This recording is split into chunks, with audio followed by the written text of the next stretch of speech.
하나님의 말씀은 사무엘하 6장 20절 말씀입니다. 다윗이 자기의 가족에게 축복하러 돌아오매 사울의 딸 미갈이 나와서 다윗을 맞으며 이르되 이스라엘의 왕이 오늘 어떻게 영화로우신지 방탕한 자가 염치 없이 자신의 몸을 드러내는 것처럼 오늘 그의 신복의 계집종의 눈앞에서 몸을 드러내셨도다 하니.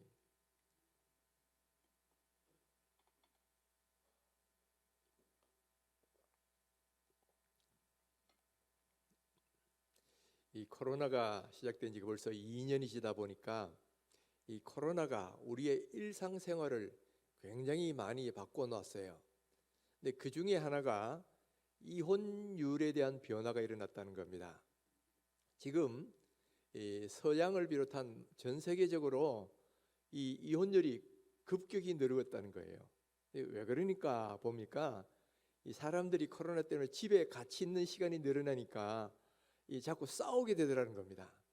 그래서 이혼이 늘어났는데, 그래서 서양에서는 이 코비 디볼스라는 말이 신조어로 등장을 하고 있다는 거예요.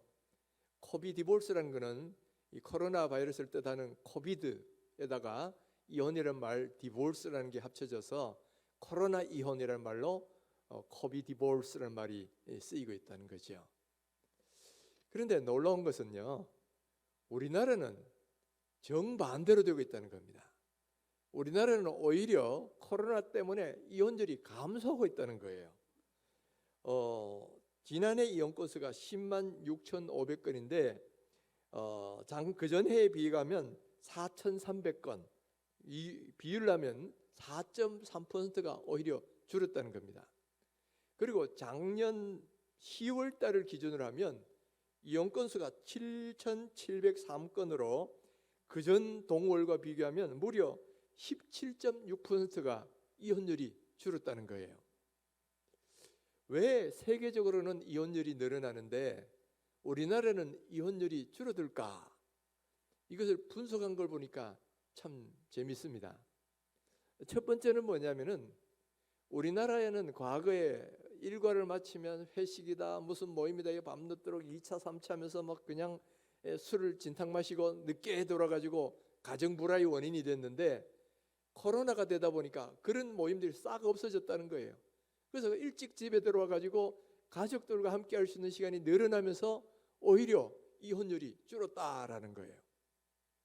그리고 두 번째는 뭐냐면은 코로나를 때문에 가족을 제외한 친척들이나 뭐 다른 사람들과의 만남이 싹 줄었다는 겁니다. 근데 그런 가운데서 이 명절 때 모임도 옛날만큼 모이질 않다 보니까 이 명절 스트레스가 줄어들면서 이혼율도 함께 줄었다라는 분석이 나와 있어요. 여러분, 코로나라는 상황은 똑같은데도 어느 나라는 이혼율이 늘고 어느 나라는 이혼율이 줄고 있죠. 그 차이는 어디서 오는 거냐? 코로나 때문에 함께 할 수 있는 시간이 더 많아졌다는 그 객관적 팩트는 똑같은데, 그것을 어떻게 이해하고 어떻게 활용했느냐에 따라서 그 결과는 정반대로 나올 수가 있더라는 거죠. 여러분, 똑같은 것도요, 잘 활용하면 행복의 계기가 되기도 하고요, 반대로 잘못 활용하면 불행의 씨앗이 되기도 한다는 거예요. 우리가 이 명절을 맞는데, 명절이라는 것은 정말 기쁜 날이잖아요. 그러나 그 시간도 어떻게 하느냐에 따라서 행복의 계기가 되기도 하고 불행의 씨앗이 되기도 한다는 거죠. 그래서 오늘 우리는 이 명절을 행복한 가정의 계기로 삼을 수 있는 비결이 뭘까? 바로 비결 중에 하나를 오늘 이 시간에 여러분과 함께 나누기를 원합니다. 바로 그것은 다른 것이 아니고 이 명절을 하나님을 예배하면서 서로를 축복하는 시간으로 삼으라는 거예요. 오늘 우리가 읽은 이 본문은 다윗이 오벳에돔에 있던 하나님의 법궤를 예루살렘 성으로 이렇게 모시고 오는 가운데서 일어난 일을 기록한 거예요. 이 다윗이 들으니까 오베데돔의 법궤가 있는 때로부터 하나님 많은 축복을 주셨다는 거야. 그러니까 저 법궤를 이제 예루살렘 성으로 모셔야 되겠다. 그래가지고 온 백성들이 모인 가운데서 그 법궤를 이 예루살렘 성으로 모시고 들어오는 거예요. 그러니까 온 백성들도 함께 기뻐하면서 막 아주 그냥 큰 축제처럼 지내는 겁니다. 그리고 다윗도 그런 건데 너무 기쁘니까 법궤 앞에서 막 드론 앞에서 막 춤을 추는데, 심지어는 그 안에 미갈이 볼 때는 너무 천박하게 보일 정도로 열심히 춤을 추더라는 거예요. 그런데 그런 축제가 다 끝나자 이 다윗은 그 백성들을 만군의 여호와의 이름으로 축복을 하고 돌려보냅니다. 그러면서 자기 집에 돌아오는데, 근데 성경은 이때 다윗이 집에 들어온 이유와 목적이 뭐냐라는 것을 이렇게 밝히고 있어요. 자, 오늘 20절 말씀 제일 초반부를 보시면 다윗이 자기의 가족에게 축복하러 돌아오매. 다윗이 뭐하러 집에 들어왔다? 자기 가족을 축복하러 돌아왔다라는 사실이에요. 여러분, 자기가 왕으로서 백성들을 축복하고 돌려보낸 것처럼 집에 있는 가족들에게도 내가 가정으로서 내 가정을 축복하리라 하고 돌아왔다는 이야기지요. 여러분은 집에 들어갈 때 가족을 축복하러 집에 들어가 본 적이 있습니까? 아마 별로 많지 않으실 거예요.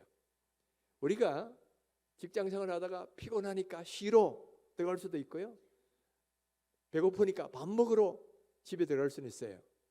근데 가족을 축복하러 집에 들어간다, 아마 이런 분들은 거의 없을 거예요. 그러나 다윗은 바로 자기 가정을 축복하러 집에 돌아갔다는 사실이에요. 오늘 우리는 다윗으로부터 이 중요한 사실을 하나 배워야 됩니다. 바로 여기에 가정의 평화가 달려있고 가정의 행복이 달려있기 때문에 그렇다는 겁니다. 창세기 12장에 보면 하나님이 아브라함을 부르시면서 내가 너에게 복을 줄 뿐만 아니라 너로 모든 사람의 복의 근원이 되겠다, 열방이 너로 인하여 복을 받게 해주겠다, 그렇게 말씀하시죠. 이것은 아브라함에게 하신 말씀이 아니라 오늘 여기 있는 하나님 믿는 모든 성도들에게도 하신 말씀이에요. 우리를 하나님의 백성으로 부르실 때는 우리에게 축복을 하고 복을 주실 뿐만 아니라 또한 우리로 인해서 우리 주변에 있는 사람들까지 복을 받도록, 복의 근원이 되도록 하시려고 우리를 부르셨다는 거예요. 근데 우리가 우리 주변의 사람들에게 복의 근원이 되려면 뭐 여러 가지 방법이 있긴 있어요. 근데 그 중에 가장 쉽고도 중요한 방법이 뭐냐? 그 백성들을 축복하는 겁니다. 이 축복이라는 것은 히브리어로 바라크란 말이에요. 베라카란 말이에요. 베라카. 근데 이 축복이라는 것은 하나님이 주시는 은혜와 그 어떤 축복을 내가 그 사람에게 전달하는 겁니다. 그런데 원래 이런 축복할 수 있는 권세는 제사장에게 주어졌어요. 그리고 그것이 오늘날에는 목회자에게 이어지고 있지요. 그래서 예배 마치면 여러분들에게 제가 축도를 하지요. 그러나 이런 공식적인 축도 이런 것이 아니라면 일반적으로 어떤 사람을 축복하는 말은 모든 성도들도 할 수가 있는 거예요. 예수님께서 제자들을 각 성에 보내시면서 이렇게 말씀하셨지요. 또 그 집에 들어가면서 평안하기를 빌라. 그 집이 이에 합당하면 너희가 빈 평안이 거기 임할 것이요 만일 합당하지 아니하면 그 평안이 너희에게 돌아올 것이니라. 즉 우리 그리스도인들은 어떤 집을 방문하면요, 그 집을 위해서 평안을 빌라, 이게 말하면 그 집을 축복하라는 이야기예요. 그래서 축복 기도를 하고 그래 되면 그 빈 축복이 그 집에 합당하면 그 집에 그 빈 축복이 임할 것이고, 합당하지 않으면 그 축복이 누구에게 들어온다? 바로 그 축복을 빈, 평안을 빈 그 자신에게로 돌아온다는 말씀이에요. 그러니까 이거는 모든 성도들이 어떤 집을 방문하면 그 집을 위해서 축복하면서 기도하라는 말씀이지요. 자, 우리가 어떤 집을 방문해서 그 집을 축복해야 된다면 이거는 그 집만 그런 게 아닐 거예요.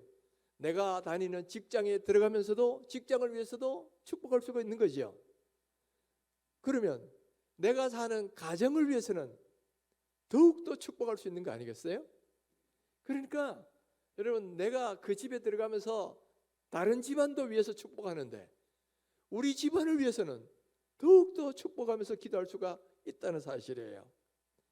그러니까 우리가 우리 집에 들어갈 때는 늘 가정을 축복하면서 또 가족을 축복하면서 그렇게 지낼 수가 있다라는 것을 오늘 이 성경이 우리에게 보여주고 있는 거예요.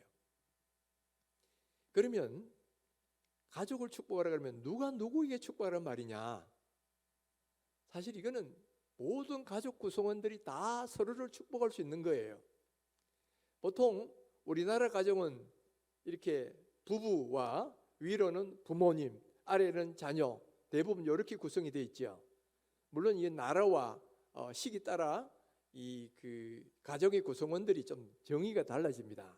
미국 같으면 부부와 자녀, 거기다가 하나 더 낀다면 애완동물, 뭐 이래가지고 가족으로 치기도 하고요. 일본 같은 경우는 부부만 가족으로 생각하는 경우도 있다 그래요.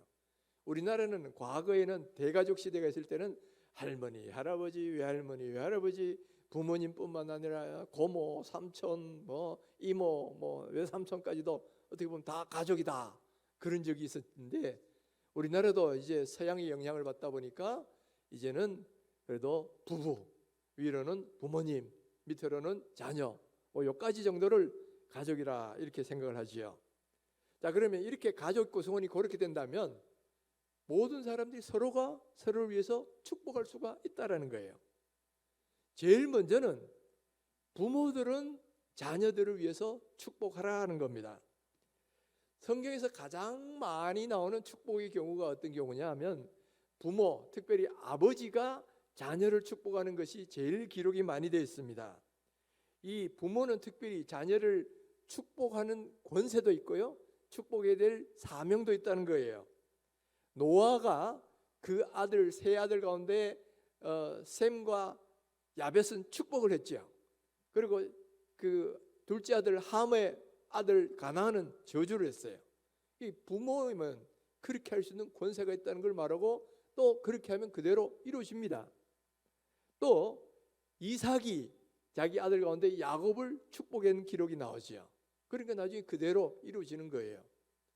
그리고 또 야곱은 죽기 전에 자기 12아들 다 불러놓고 축복 기도를 해줍니다. 그러니까 나중에 그 축복대로 되는 거예요. 그러니까 여러분, 우리는 부모들은 자녀들이 잘 되기를 원한다면 자녀들을 위해서 축복해 줘야 된다라는 거예요. 창세기 27장에 보면 반대로 축복하지 않아가지고 아주 슬프게 우는 에서 이야기가 나옵니다. 에서가 보니까 모든 축복은 야곱에게 다 돌아가 버리고 자기에게는 축복이 없단 말이에요. 그러니까 막 방송대곡을 하면서 내 아버지여 내게도 축복하소서, 내게도 그리하소서 그러면서 막 그냥 붙들고 울잖아요. 여러분, 이와 같은 축복받지 못한 자녀들의 절규는 어떻게 보면 우리 자녀들에게도 있을 수 있어요. 우리 자녀들이 우리에게 직접 뭐 그렇게 하진 않겠지만은 그러나 그 영혼은 어쩌면 그런 식으로 축복받지 못해서 절규하고 있을 수 있다라는 거예요. 그러니까 여러분, 부모들은 자녀들을 축복하셔야 된다는 거예요. 그러면 축복하는 대로 이루어진다는 거죠. 이 푸에르토리코라는 나라에 롤프 가복이라는 분이 쓴 이런 책이 있어요. 하루에 한 번 자녀를 축복하라. 하루에 한 번 자녀를 축복하라. 책 제목이 그겁니다. 이 책에서 이분이 뭐라고 강조하냐면 구약 성경에 보면 아버지들은 가정의 제사장이다는 거예요. 제사장은 축복의 권세가 있잖아요. 마찬가지로 아버지는 가정의 제사장인 만큼 가족들을 축복할 수 있는 권세가 있다라는 거예요. 그리고 그 자녀들이 축복하는 대로 이루어지니까 그래서 매일 한 번씩은 꼭 자녀들을 축복하라는 겁니다. 그런데 이분도 그 책에서 말하기를 자기도 자기가 스스로 깨달은 게 아니고 레리 크리스텐슨이라는 사람이 쓴, 목사님이 쓴 책 크리스천 가정이라는 책의 한 챕터가 그런 내용이 들어있더라는 거예요. 그러니까 어느 날 이 목사님 마침 그 나라 자기 나라에 올 기회가 있어가지고 한번 초청해서 식사를 하면서 물어봤대요. 그 어떻게 해서 그런 내용을 아시게 됐습니까? 그러니까 이 레일이라는 목사님도 자기가 옛날에 독일에 살았는데 독일의 어떤 가정에서 독일 부부가 그렇게 하는 걸 보고 배웠다는 거예요. 그 독일 가정의 부부는 6명의 자녀가 있는데 늘 잠자리일 때마다 그 아버지가 그 자녀들의 머리에 손을 얹고 기도한다는 거예요.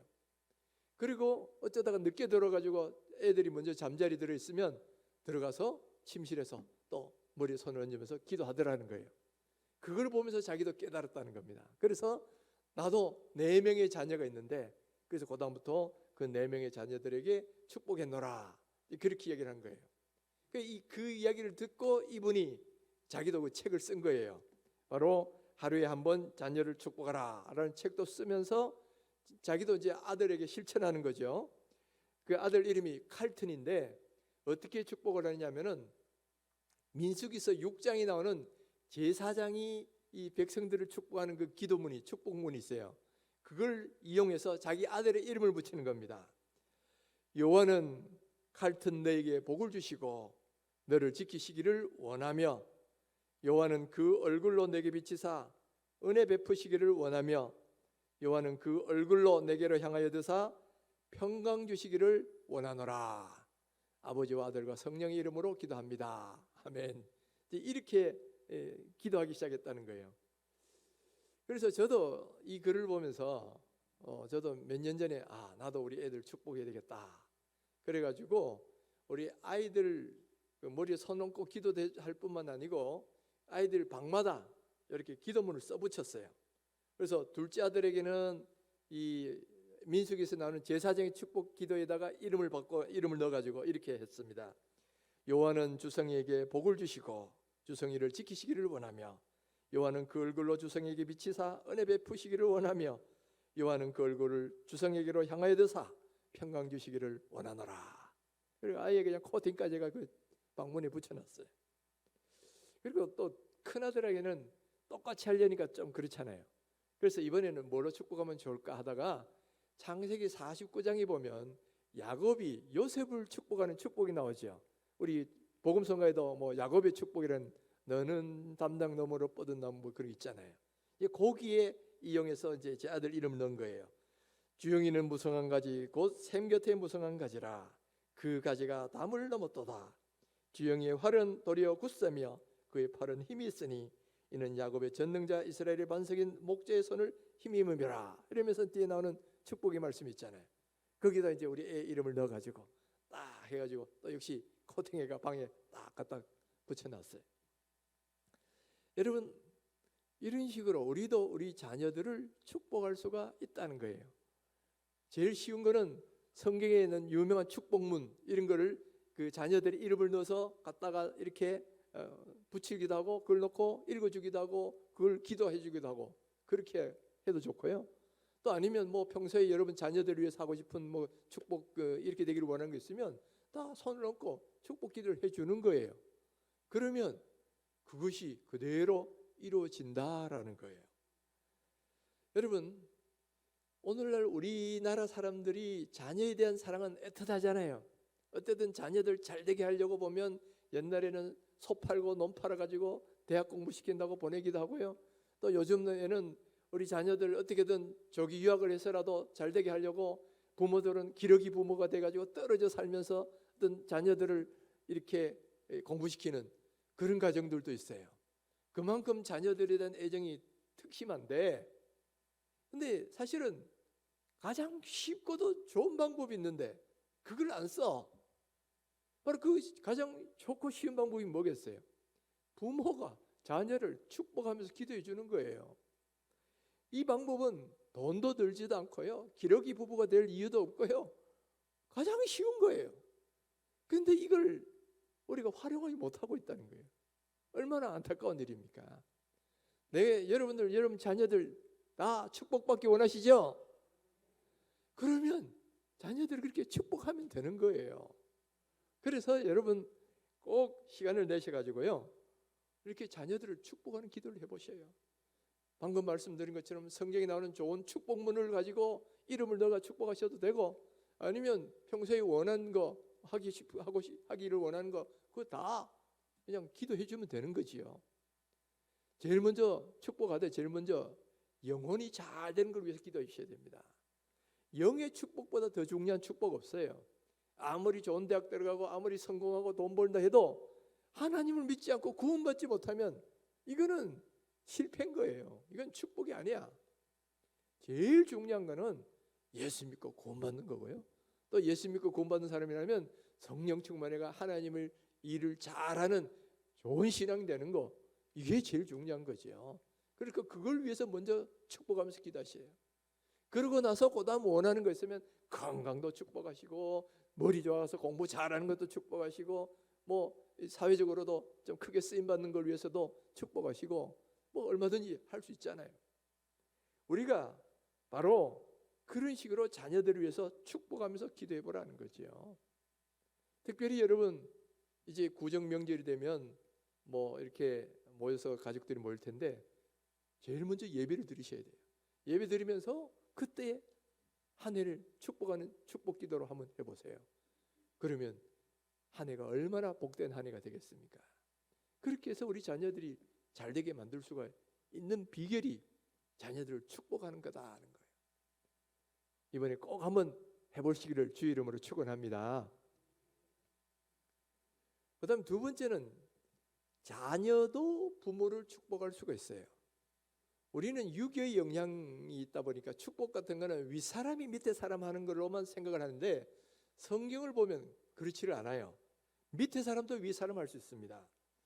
창세기 47장 10절에 보면 야곱이 바로에게 축복하고 그 앞에서 나오니라 이렇게 기록합니다. 그러니까 야곱은 지금 이 애굽에 망명와 있는 어떻게 보면 비천한 그 일반 백성이란 말이에요.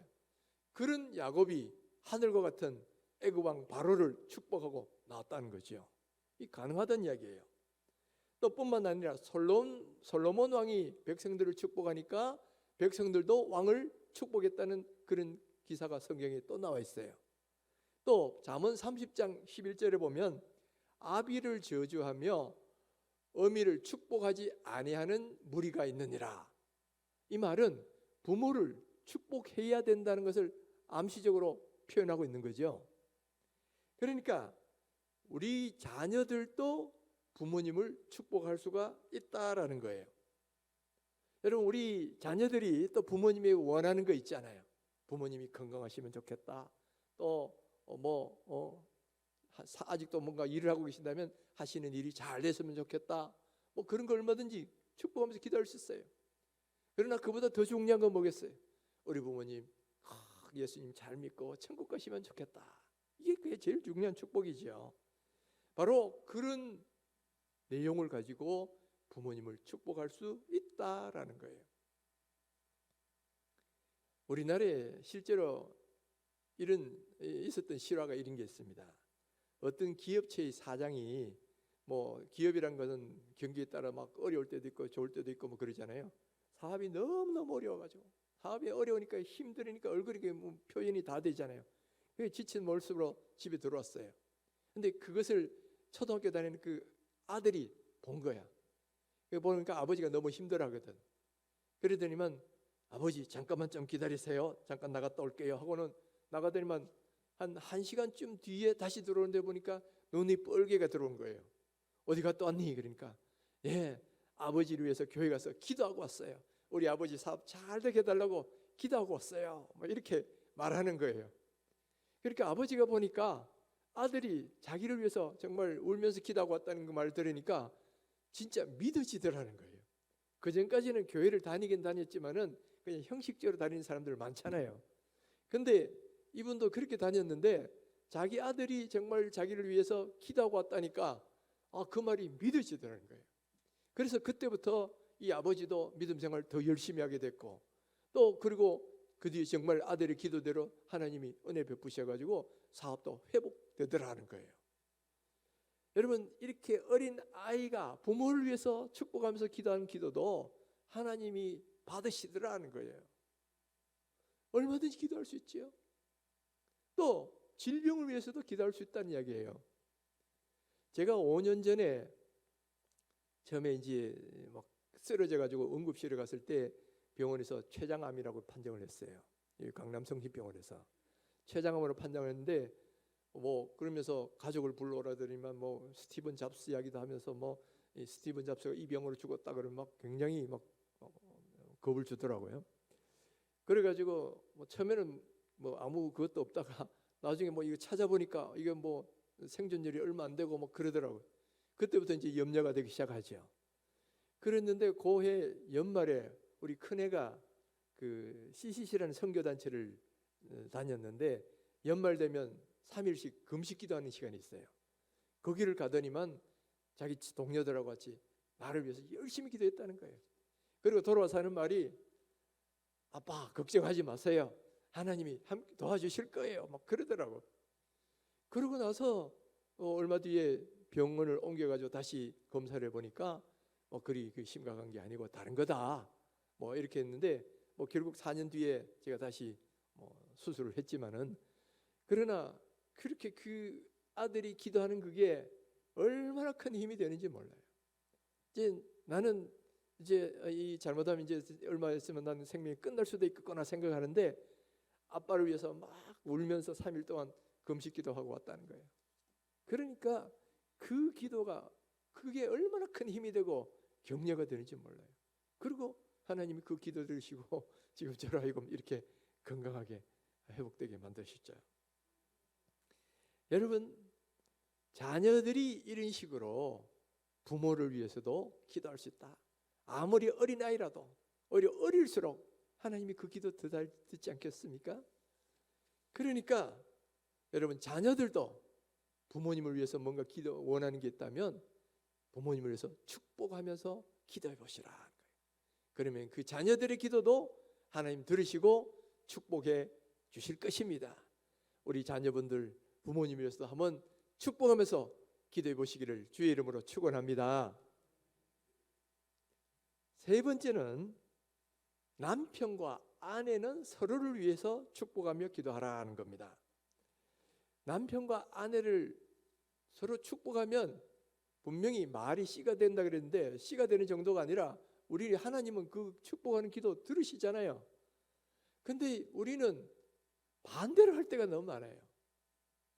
우리는 축복해야 될 상황에서도 자꾸만 막 상대방을 비판하고 꼬집고 막 안 좋은 소리 많이 하죠. 평생을 이런 사람 믿고 어떻게 사냐? 당신 지금까지 나한테 해준 게 뭐가 있어? 어휴, 이런 사람하고 결혼 내가 바보지. 어떤 많이 듣던 얘기 아닌가요? 우리는 흔히 좀 이 부부간에는 참 좋은 걸 보기보다는 나쁜 걸 볼 때가 더 많아요. 그러다 보면 불평이 더 많이 나오죠. 불평이 더 많고 이런 어떤 좋지 않은 감정을 쏟아낼 때가 참 많더라는 거지요. 그러나 아무리 감정적으로 격해도 이런 어떤 저주에 가까운 그런 표현은 쓰면 안 되는 거예요. 아무리 내가 지금 막 화가 나고 해도 이런 저주에 가까운 표현은 절대로 쓰면 안 된다는 거예요. 반대로 축복하고 격려해 줘야죠. 여러분, 축복하면 축복이 임하고요, 저주하면 저주가 임하게 돼 있어요. 내가 내 남편, 내 아내 축복받기를 원해야지 저주받으면 안 되잖아요. 다들 축복받기를 원하지만 축복하지는 않아. 이게 문제인 거예요. 그러니까 여러분, 내 남편과 아내가 잘 되기를 원한다면 정말 축복하는 말을 해야죠. 우리 남편 잘 될 거야. 하나님이 함께 하실 거야. 당신 없으면 내가 못 살아요. 하여튼 뭐 이렇게 자꾸 좋은 이야기를 자꾸 해보시란 말이에요. 그러면 말은 씨가 되고요, 말은 성취력이 있어가지고 말대로 되게 만들어진다라는 거예요. 특별히 하나님께 기도하는 것은 하나님이 그렇게 은혜를 주신다는 거죠. 미국의 역대 대통령 가운데 전무후무하게 4번이나 대통령을 지냈던 사람이 딱 한 사람이 있어요. 프랭클린 루즈벨트라는 대통령인데 이분이 처음부터 그리 잘 된 게 아니에요. 1920년에 먼저 부통령 후보로 출마를 했습니다. 그런데 떨어졌어요. 거기다 설상가상으로 다음 해에 어떤 여름 별장에 갔다가 찬물에 빠져가지고 하반신이 불수가 됐습니다.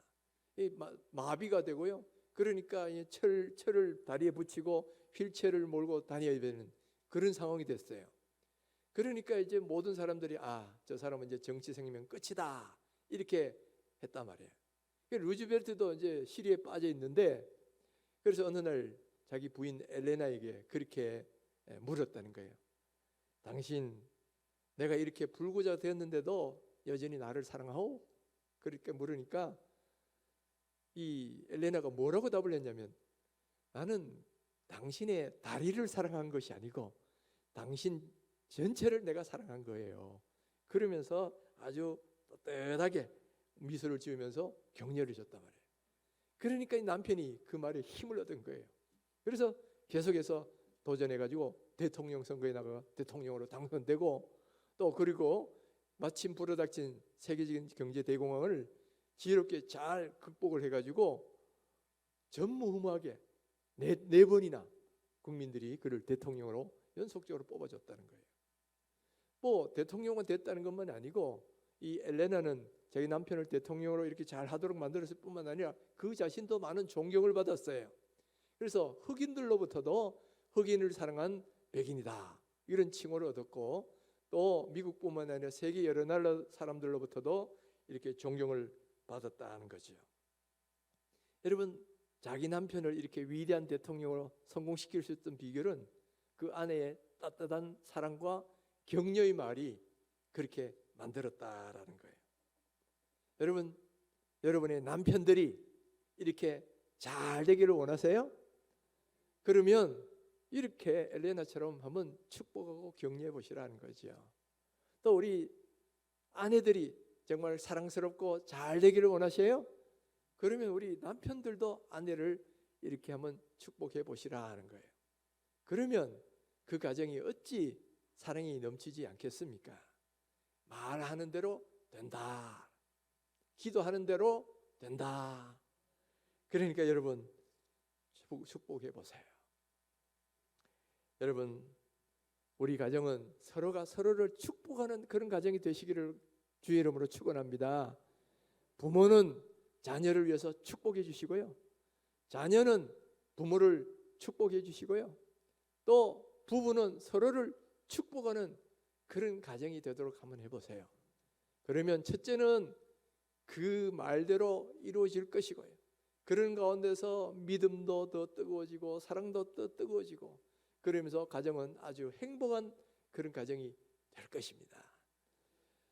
여러분, 이제 이틀 뒤면 구정명절인데, 구정명절 잘못하면 얼굴 붉히는 그런 장으로 끝날 수도 있어요. 근데 그것이 아니라 이 시간이 축복의 시간, 행복의 시간이 되려면 그날에 제일 먼저 여러분 예배를 드리세요. 예배를 드리시고 새해 첫날, 음력으로 새해죠, 음력으로 새해 첫날 주님께 예배드리고 가족들이 서로를 축복하는 기도를 한번 해보세요. 그렇게 새해를 시작하면 1년 전체가 하나님이 함께 하실 것이고 하나님이 축복하시는 그런 해가 될 줄 믿습니다. 그런 은혜가 우리 모든 성도들의 가정에 충만하기를 주의 이름으로 축원합니다.